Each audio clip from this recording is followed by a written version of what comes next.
So, welcome back for those of you that have been with us for a while, and welcome if this is your first time. If you're up for it and it's your first time, say hi. Identify yourself. You don't have to, but if you want to, welcome. Thanks for tuning in. I'm Matt Carpenter. I'm founder at College Aid Pro, and every other week we do these counselor coffee talks. The idea behind this, and we've been doing these for over a year now, a year and change, and based on feedback, I think it's going pretty well.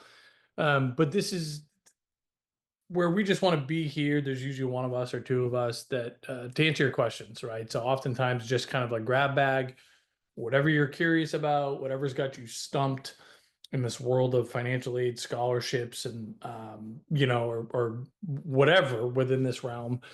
We like to be a resource, right? And usually if we don't have the answer here, we know where to get it pretty quickly and can be quickly get back to you all.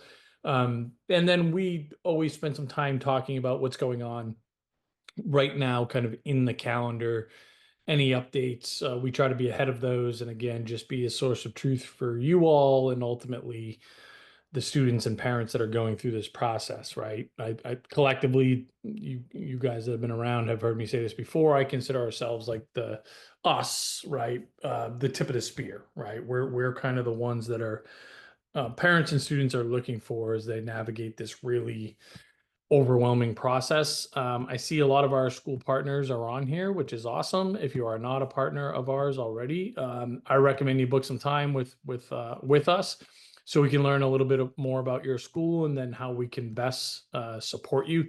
For the vast majority of high schools we work with, all of our resources are free.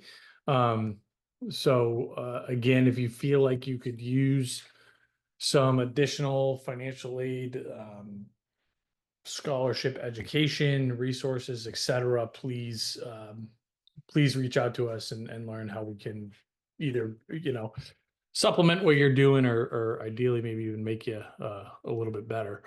Peg, is that you? Are you going to join me, buddy? I thought it was just me today, but come on if you're planning on it. Okay, so the couple things to talk about here in terms of FAFSA, right? That tends to be top of mind for just about everybody. So far, so good. Famous last words, knock on wood, but all of the beta groups are running relatively smoothly, right? So if you've been paying attention to us or just kind of what's going on out there, they did this really small sample size, this beta one, they called it, that they rolled out October 1st with just a limited number of colleges, high schools, and CBOs. And, just tested that, tracked it, and then expanded from there into a beta 2. And then finally, that included a few thousand students. And then the most recent iteration, which is tens of thousands of students. So we're really starting to get some material volume, and the feedback is positive.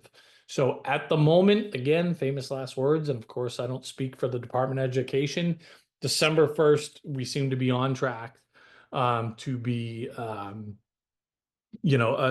that release for everybody to have access, right? So the talk track in terms of how you should be coaching this to families remains the same. That is, hurry up and wait, do nothing outside of creating FSA IDs, right? We know every student needs an FSA ID. One parent in the custodial household needs an FSA ID. If you want to hedge because in some cases, some of these FAFSAs can be wonky. So it's been easier in two parent households to have both parents get the FSA ID in some cases, so not a terrible idea.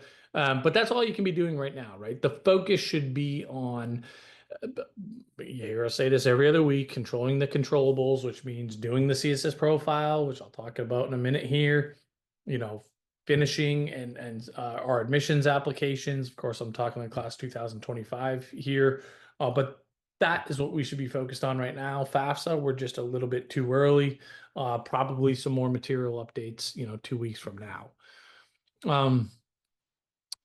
Okay, so the comment here is that, and thank you for sharing, an unusually large number of students running into trouble creating an FSA ID. The social security number has been stolen. Is anyone else having this issue? I'll let other counselors comment. I would say this is a consistent challenge every year where a percentage of the population has trouble with the FSA ID. Again, sometimes there's easy mistakes to make. The name on the social security card is different than um, families are used to kind of typing that, right? It could be a hyphen, it could be an apostrophe. And then obviously the challenge becomes a lot harder and sometimes insurmountable if it's an undocumented student or parent or anything like that. Um, and then of course there is this identity theft and things like this. So there are any number of challenges that could create an issue here in terms of FSA ID. Again, I would say that we haven't seen this like widespread uptick in FSA ID creations being a problem outside of the what we're used to seeing every year with any number of different challenges here. Now, again, you can still get um, th these FAFSAs across the finish line without the FSA ID, just with the other personal identifiers, but eventually we're going to need those. So if there's a real blocker to the other thing that these families can control for the colleges that they know they're applying to, reach out to them now so it's documented that, hey, we're doing everything in our power to overcome this challenge that's outside of our control. But we want it documented so we're not punished if we have to miss a deadline, right? If it's one of these, it won't be December 1st for a FAFSA, but January 1st deadlines, and it's not satisfied by that time, I would proactively reach out to each of the colleges that this student or family knows that they're applying to. But yeah, always a frustrating situation, and oftentimes for us that are helping these students and families when it comes to the FSA ID and stuff like this, not a ton of value we can provide if outside of maybe getting another set of eyes on it and seeing, because again, we see all the time, it's an O'Brien, it's an O'Connor, and the apostrophe is or is not on the birth certificate, or again, there's a hyphen um in the last name, and again, it might show up different on in different places, but yeah, this is a tricky one, and I would communicate it directly with the colleges, in addition to hopefully being in direct contact with the Department of Education, which they should be. And I would call and email and be super proactive there. So again, the headline here is, you know, FAFSA as of today is on target. We anticipate until you hear us say otherwise that it will be accessible for everybody December 1st, and knock on wood. Um, knock on wood, be smoother than last year. Again, we're going to temper expectations until further notice, but I'm cautiously optimistic we're going to be a year better here. CSS profile has been no surprises, no hiccups this year. It's been almost the exact same application as last year, like you've heard us talk about. Kind of good news, bad news. It's nice that there's no hiccups. The form is so clunky. It's so stupid in terms of its UX, in terms of how to navigate, and you can't have one PDF to review the whole form. You have to go section by section by section. Still, to make corrections, you can only do this in paragraph form, right? And you only have one shot at that. So again, people that made a mistake on their CSS profile, we also recommend follow up directly with the colleges for that, in addition to making it on the CSS profile itself and document whatever that might be.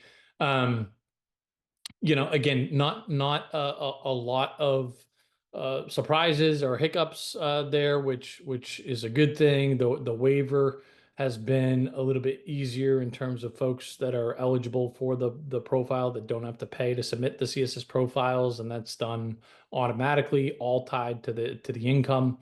So automatically those waivers have been going through. We've been seeing that work correctly. In terms of the IDOC, the verification process, seen some inconsistencies here this year. This isn't new, where some students and families are being automatically nudged either right away or within 24 hours. You've submitted the CSS profile. Now colleges X, Y, and Z are submitting requesting you submit your verifying documents, tax returns, and W-2s, and usually some other stuff to IDOC. Some people have been getting that automatically as it's supposed to work. Others have not. So in those cases, we're just saying, hey, proactively go log into IDOC, which you can, right? And you just need, for example, the birthday and the social security number. Now, it's weird here, and this is where a lot of people get hung up. When you go to log into IDOC, it asks for 3 personal identifiers: your College Board ID, your or your date of birth, or your social security number. Most people put in all 3 if they have them. The CFB ID number from College Board after they submit their CSS profile. It won't work if you put in all 3, and the instructions aren't very clear there. You're only supposed to put 2 of those things in. So if parents are coming to you losing their minds, going, I can't get into IDOC, and I'm being told to upload documents there, 90% of the time it's because they're putting in all 3 things that the College Board is requesting, which you can't blame them, because that's kind of appears like that would be common knowledge. They only put 2. Just put 2 of those in, social and date of birth, and you're going to get in. Another common question we get in there is, it's automatically asked in most cases to upload 1099s. A lot of families could have dozens and dozens and dozens of different 529s, and they might not all be kind of neatly in their federal tax return. Oftentimes they're not. Our basic talk track around that, and this is the IDOC in general, really in the CSS profile, less is more. Okay, less is more in terms of, if you don't include something on IDOC and ultimately an individual college wants that, they're going to ping you directly. Right now, 100% you're going to have to put in your federal tax returns, all schedules, right, for 2023, and W-2s if you have them. But things like 1099, most families were like, don't worry about that. If Northeastern or BU or whoever wants to come back and ask for that at some point, no problem, we'll give it to them, but that's rare. And colleges are less interested in that, because oftentimes, again, if you have all these different bank accounts, you'll have 1099s for each of those. If you're a contracted employee, you could have a 1099 from a couple different places. So in most cases, they don't care, and that's another thing that just drives families nuts a little bit. And they can sit tight on that. Okay, so in terms of FSA IDs for the FAFSA, right? Each student is going to need their own. Doesn't matter if they're twins. If they're twins, each of the students will need their own. Okay, and one parent will need an FSA ID. If it's a divorced or separated, split household family, it's the parent that is what is considered the quote unquote custodial parent. And now that is defined as the parent that provides the most financial support to the student. Okay. In 2 household families, only one parent needs the FSA ID. It doesn't matter who it is. There's no strategy, there's no advantage, there's no whatever. Now, in some of these wonky cases, in 2-parent households, for whatever reason, one of the FSA IDs haven't worked. So sometimes we're like, hey, if you want to hedge, you can each create an FSA ID. It really shouldn't be necessary. Those are outliers. But yeah, 100% the student's going to need one, and one of the parents is going to need one. So for students that reside in group homes or foster homes, right, the student is going to need an FSA ID. And then obviously every situation is unique and specific, but in most cases like this, these students are going to be considered independents. So only they will need an FSA ID, only the student in question. Now, if it's not crystal clear, like for example, they're going to ask you some questions at the beginning of the FAFSA. Are you homeless, or have you been homeless? Or have you been a ward of the court? And there's some other questions along these lines. And if you answer yes to any of them, you're automatically going to be considered an independent, as you should be.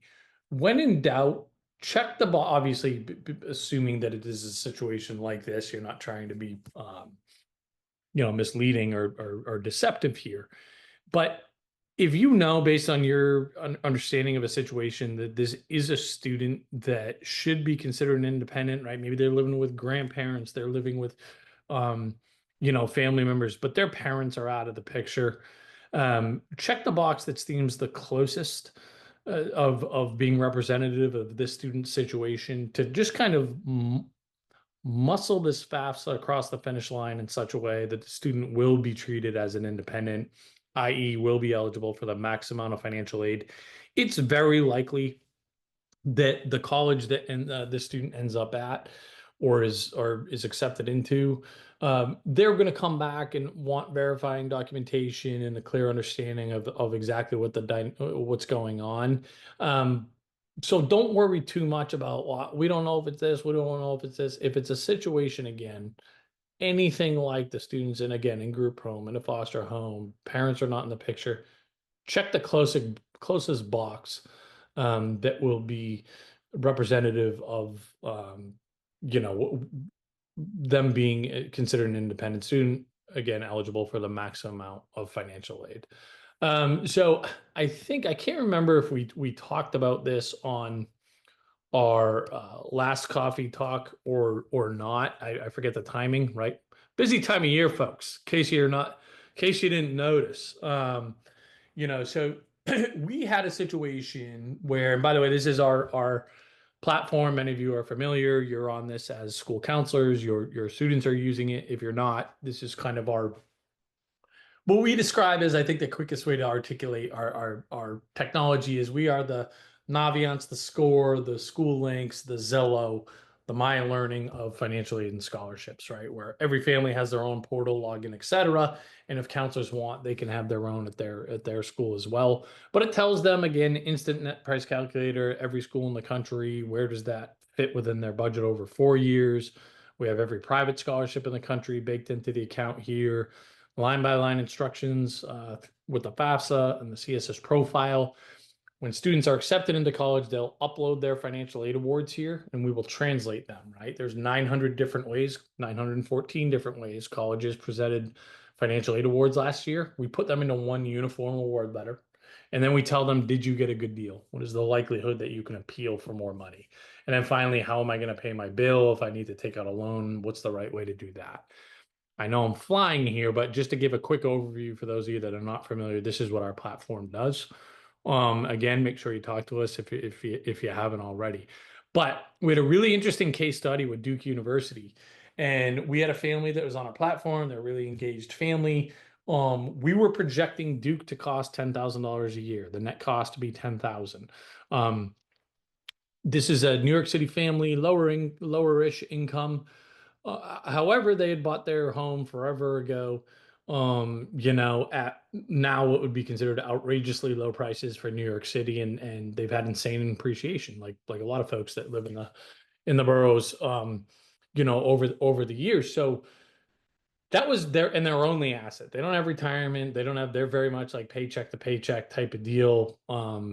Their only asset was their home equity. So we're projecting them to get $10,000 at Duke. They're thrilled because they have a remarkable student. Like, obviously Duke's a reach for everybody, but this person really has a legitimate shot to get in, right? And again, who knows? But so they're all excited because let's go. We're going early decision, and they reached back out to us so upset, pissed, if I'm being frank, right? It was ultimately after they were sad at home, they were pissed at us because they said, now we got to tell our daughter she can't apply ED to Duke because we just did their net price calculator and Duke has us paying $50,000 a year. They're about some round numbers here, but pretty stinking close on both of those fronts. And how can you say that you guys are more accurate than Duke's own net price calculator? Now look I had my data team take a close look. We made a bunch of phone calls, did some more homework, did double check, and ultimately I said, I'm like, I'm standing tall on that number, right? And and they're just like, well, we can't take that's too much of a risk for us, because if it's even anything close to that, there's no way we can go. And God forbid our daughter gets in and we say no. So they're very upset, and we couldn't let that one go. And eventually, to Duke's credit here, to Duke's credit, and actually, if I get his permission, I will shout him out individually, but I don't have his permission to do so yet. But after a few different dead ends, somebody on their side of the fence took a closer look and said, you know what? You guys are absolutely right. Our calculator was not putting a cap on home equity in the primary residence, which they do. We had it wrong. You guys had it right. They almost instantly, it took them 24 hours, changed their net price calculator, and then the family was able to go on, and lo and behold, they're paying $10,000 to go there. I share that anecdote because families should feel really, really good that what we're projecting is going to be a fair representation for what they can expect to receive. We'll never be perfect, right? There's too much subjectivity here. But we got people that their full-time job is to be in here all day, every day, making sure that we are as accurate as possible. We have crawlers on every single website, making sure that if any of these colleges make a change, we call them right away, verify that. So, anyways, as you guys are using this yourself, and I know you shouldn't have to defend us, so don't, right? Say I can't talk about how generous or how accurate or not College Aid Pro is. Go see what their system is, which we're happy to share to an extent, right? Obviously, we can't share all the secret sauce here, but we have some pretty good documentation that says here's our process for projecting, and divulges as much of our algorithm as we can possibly share. And I think we'll make you all, as well as families, be like, okay, that makes sense. And again, we're not, and we will be completely forthcoming. We'll never be perfect, but it is very, very rare, and usually something wonky has to happen for us to have egg on our face. In terms of scholarships, things like this, what we're seeing this year, exactly what we'd expect, right? So for all these early action acceptances, scholarships we've projected are very much aligned with what we have anticipated. Andrew, I see your hand raised. I don't know if I can call on you. Let me try it. Let me just try it to see if I can get you on here live and in color. Otherwise, I'll have you put it in the chat. But let's see if, all right, Andrew, see if you can talk. Give that a shot. You're muted at the moment, but Can you hear me? we got you, dude. How you doing? I'm doing well. I actually meant to click on the chat button. I apologize. You're I out in was the just wild gonna say now. though, I had advised a family in a very similar situation to what you were just describing with Duke going early decision. And it was like a difference of $28,000 they were seeing one place for a parent responsibility versus $99,000 they were seeing elsewhere. So it sounds like they ended up meeting with Duke's financial aid folks and uncovering perhaps the same error, maybe at the same time. But yeah, I'm curious how often that maybe happened Yeah. this year. No, thanks, brother. I appreciate you sharing that. I would say it's fairly common because look at one of the we did, and we should just do this more consistently. We should do another one. This is a good reminder once we get out of nutsy cuckoo season here. But we did a study on a good amount of net price calculators, right? Several hundred, and just said, hey, how accurate are they with what actually happens? How are they compared to how we are, right? And did a pretty objective study there. I mean, we held up very well, but that's more of an indictment on colleges' net price calculators than it is, we're this great thing here. But a few things to talk about there. Number one, and I think it's all. If it's not all, it's unbelievably close to all. These colleges don't have their own net price calculators. They're outsourced to a third party, College Raptor, College Board, the Department of Education. Uh, it's a relatively short list. Okay, so they are outsourcing them to third parties, right? And that kind of allows them to be like, hey, hands off, put it in the net price calculator, but obviously that may or may not be accurate. So there's not, and there's zero accountability here, right? This colleges have had to have a net price calculator since 2008. You'd be blown away at how many calculators haven't been updated since then, right? Because they don't have to. There's no rules once this thing was kind of launched that says they have to be, they have to be updated, they have to be aligned with the formula that the college uses. We pick on American University because there's a school that uses the institutional methodology, but on their net price calculator, they're using the federal tool as if they're a FAFSA only school. Um, so they're wildly off, right? But again, there's kind of there's no one enforcing the efficacy of these, right? So they could be misleading, they could be really good, or somewhere in between. And for most families, they're going to run that spectrum, right? They're going to apply to 10 different schools. Some are going to be great, some are going to be horrible, and then there's going to be a smorgasbord of that's somewhere in between. So these things, Andrew, I would say, I don't know, in terms of like how often they happen, that this is not terribly rare, right? Everybody that, or most families that use American University's net price calculator and then ours is going to see a dramatic difference in most cases, right? And again, we're going to stand tall on ours, because we have to be kind of accountable, right? I mean, we have to answer to sort of the masses and all the stakeholders that we don't have the luxury of just saying like, we told you it was estimate and that was that, right? I mean, we don't really have anywhere to hide. So we have to be pretty good there. Okay. Um, yeah, but thanks for that. I mean, it comes up more often than one might think. Um, and oh, what did I want to show you here? But just so you know, because we get a couple questions of this variation too, right? So as counselors or families are for you 2025s finalizing their list of colleges, but 26 families it might be, or 27 families kind of getting this process going, right? They can try to get an idea of which schools are going to be most generous for them, right? So I can say, hey, I want to see a school that's pretty close to home and is whatever size is preferable, and maybe we know what we want to major in, maybe not, but we can put that in there. And then I can just go sort based on who's going to give me the most in merit-based scholarships. Okay. And so far this year, we've been pretty close to on the nose in terms of projecting merit, right? But for any college that I want to look at, if I click on to really any school here, so let me see which we in. And oh, sorry, guys. Put another one in here. So if I want to look at Gonzaga, okay, we're going to project what we think the student's going to get, right? Based on the information, based on their inputs, based on whatever the family puts in their GPA, test scores, et cetera. And of course, they can change those. But we'll project a merit-based scholarship. But for every college in the country, we have all the scholarships that they offer, the qualifications for each. And then if we think you're going to get one, we'll pick which one that is, right? But then they or you can also kind of choose others to say, okay, well, what if we got that? What if we got that?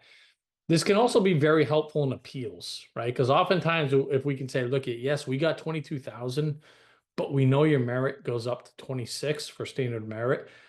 We want to anchor to that for our appeal. Another data point that can be helpful here is that we have the average, let's see which tab is it under. Here's kind of average test scores, GPA, etc.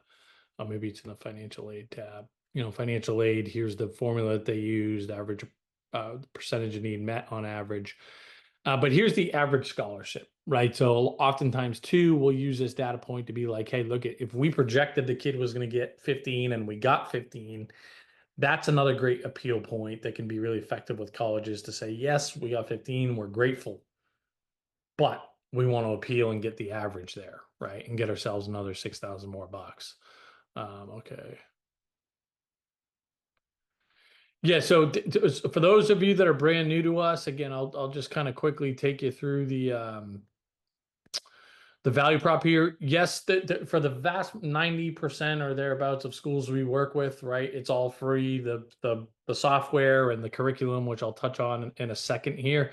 There are a percentage of schools that pay for premium seats for all of their student body, right? So their families all have premium access to our software. We do the financial aid presentations just for their community. But again, those are and that starts at $2,000, and you have your own admin portal and training that we do for counselors. But most schools don't have that luxury of having any budget, or their negative budget, wherever you fall on that spectrum, and so it's free. So every student has access to the platform. We provide a financial aid curriculum throughout the year. So, the foundational presentation, has this whole thing works, usually happens in the spring and the early fall. In October, we did line by line presentations around the CSS. Right now, we're talking about private scholarships. We'll come back in December and hit FAFSA. Right. And then after the new year, we'll talk about understanding award letters and appealing. And then finally, after May 1st, we'll talk about, okay, I know where I'm going. I know what it's going to cost me.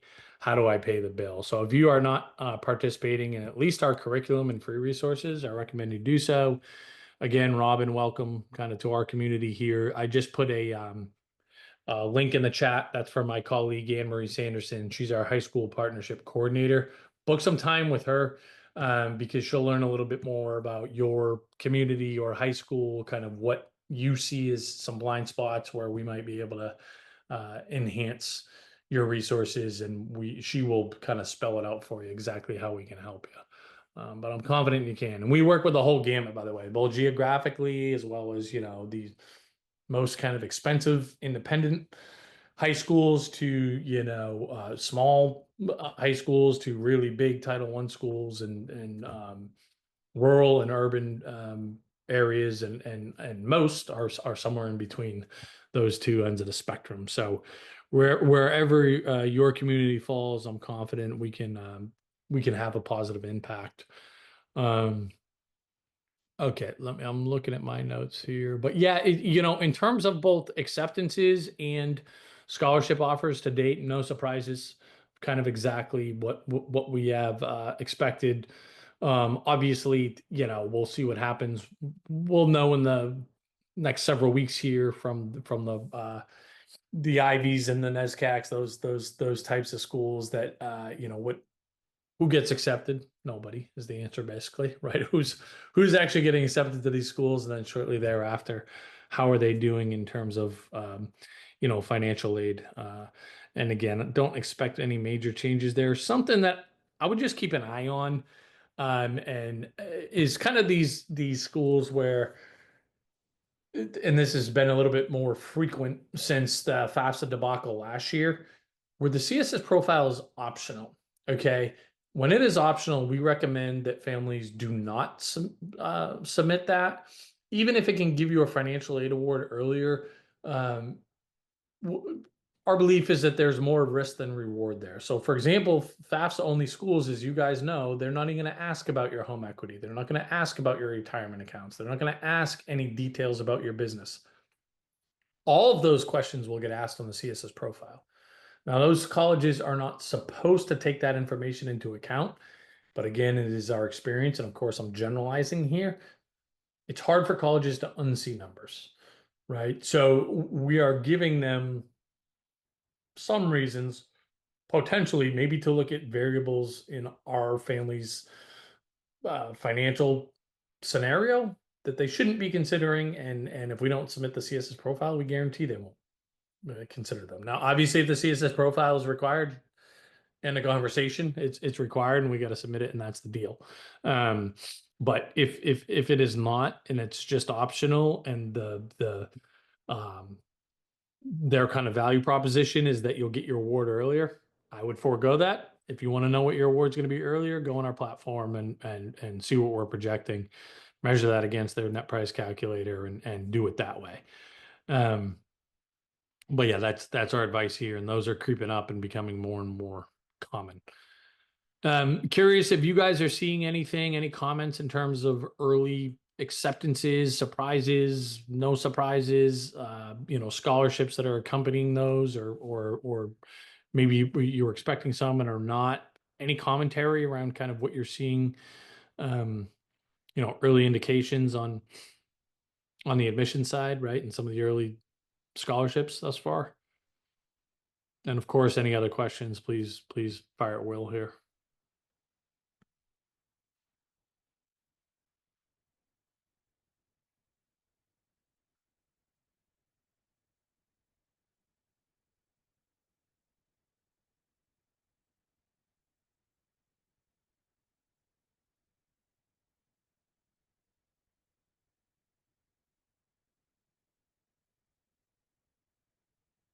Guys. All right. Well, I don't.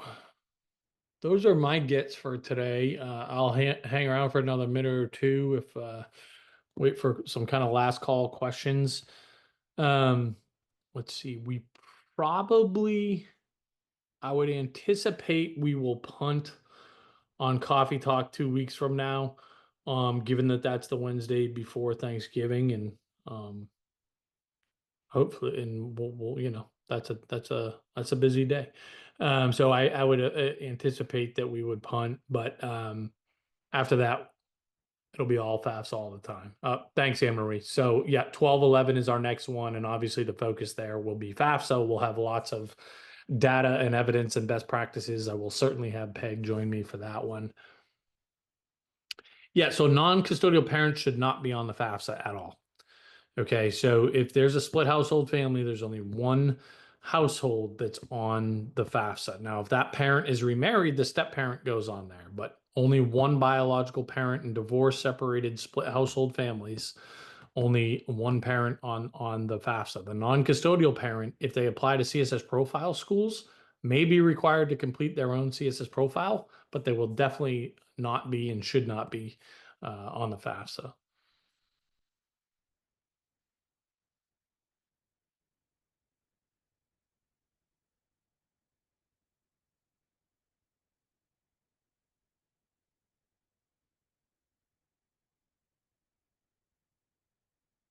All right, y'all. Well, assuming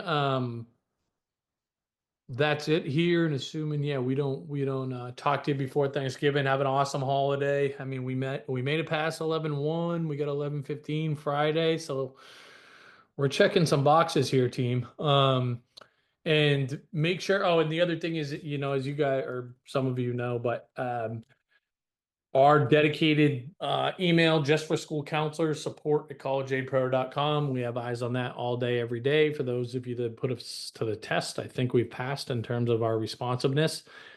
Any questions you have, that's just for you guys. That email is just for school counselors. So please put us to the test. And again, if you don't partner with us currently, book some time with Anne Marie, right into, with the calendar link I put in there, or right into, oh no, I gave the wrong email. Sorry. It's not support@collegeaidpro.com. That is for parents. School counselors, it's counselor@collegeaidpro.com. Okay. So counselor@collegeaidpro.com. That's just for you all school counselors. And again, we are, pride ourselves on being responsive there and making sure that we have solutions for whatever your questions are, and we welcome them. All right, everybody, thanks for all that you do. As always, we're very grateful to have you kind of be a part of our team here. We know how difficult, borderline impossible your job descriptions are, but it does not go unnoticed from our standpoint. So have a great rest of the day and week, and Thanksgiving holiday if we don't see you before then.